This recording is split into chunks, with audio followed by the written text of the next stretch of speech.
3-4 दिवस लागतात. मग जवळपास म्हणजे 12 तारखेपर्यंत जोपर्यंत ते शांत होत नाही तोपर्यंत आपल्या इकडे महाराष्ट्रामध्ये जवळपास 12 तारखेपर्यंत आता उद्यापासून म्हणजे आजपासून चांगलं वारं सुरुवात होईल आणि ते शांत होऊस तर परत पुन्हा काही आता एखादी प्रणाली तयार होत नाही म्हणून हे अंदाज लक्षात यायचा.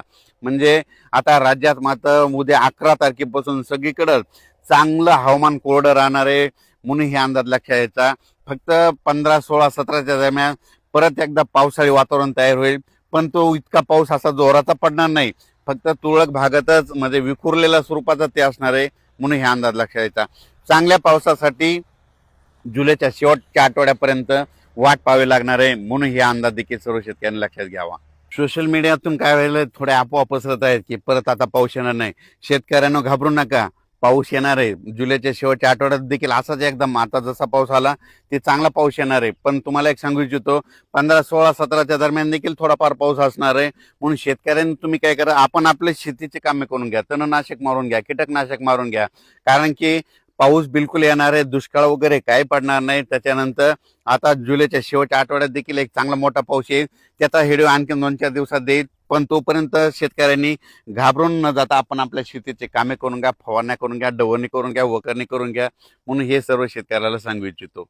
ह्या पावसातून देखील महाराष्ट्रामध्ये काही तालुक्यामध्ये 10-15 गाव, 5-7 गाव असे वंचित राहिलेले आहेत. सोलापूर जिल्ह्यातले, लातूर जिल्ह्यातले, बीड जिल्ह्यातले, तिकडे नांदेड जिल्ह्यातले, परभणी जिल्ह्यातले, पालम ह्या परिसरातले त्या भागातल्या शेतकऱ्याला सांगू इच्छितो.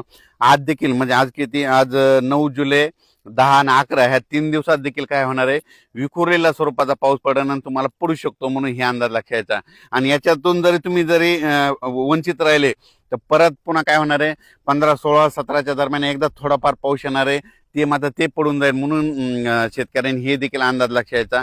त्याच्यातून जर उरले तर परत एकदा जुलैच्या शेवटच्या आठवड्यात पाऊस येणार आहे. दुष्काळ वगैरे काय पडणार नाही. मी म्हटलं ना, यावर्षी शेतकऱ्यासाठी चांगलं साल राहणार आहे, पिकं चांगले येणार आहेत. आणि हे पाहू शकता, हे माझ्या स्वतःचं शेतातलं आहे. आजच्यानं हे म्हणजे 30 जूनची पेरणी केलेली, आजच्यानं कंप्लीट 10 दिवसाचं सोयाबीन आहे. आणि असंच पीक आहे सगळ्या शेतकऱ्याचं आमच्या भागातले म्हणून हे लक्षात घ्यायचं. परत एकदा काय होईल, पुन्हा जुलैच्या शेवटच्या आठवड्यात परत एकदा काय होईल, बंगालच्या खाडीमध्ये परत तिकडे काय होईल, भुवनेश्वर आणि चेन्नईच्या दरम्यान परत एखादं चक्रवादळ तयार होईल आणि ते पाऊस इकडे येईल.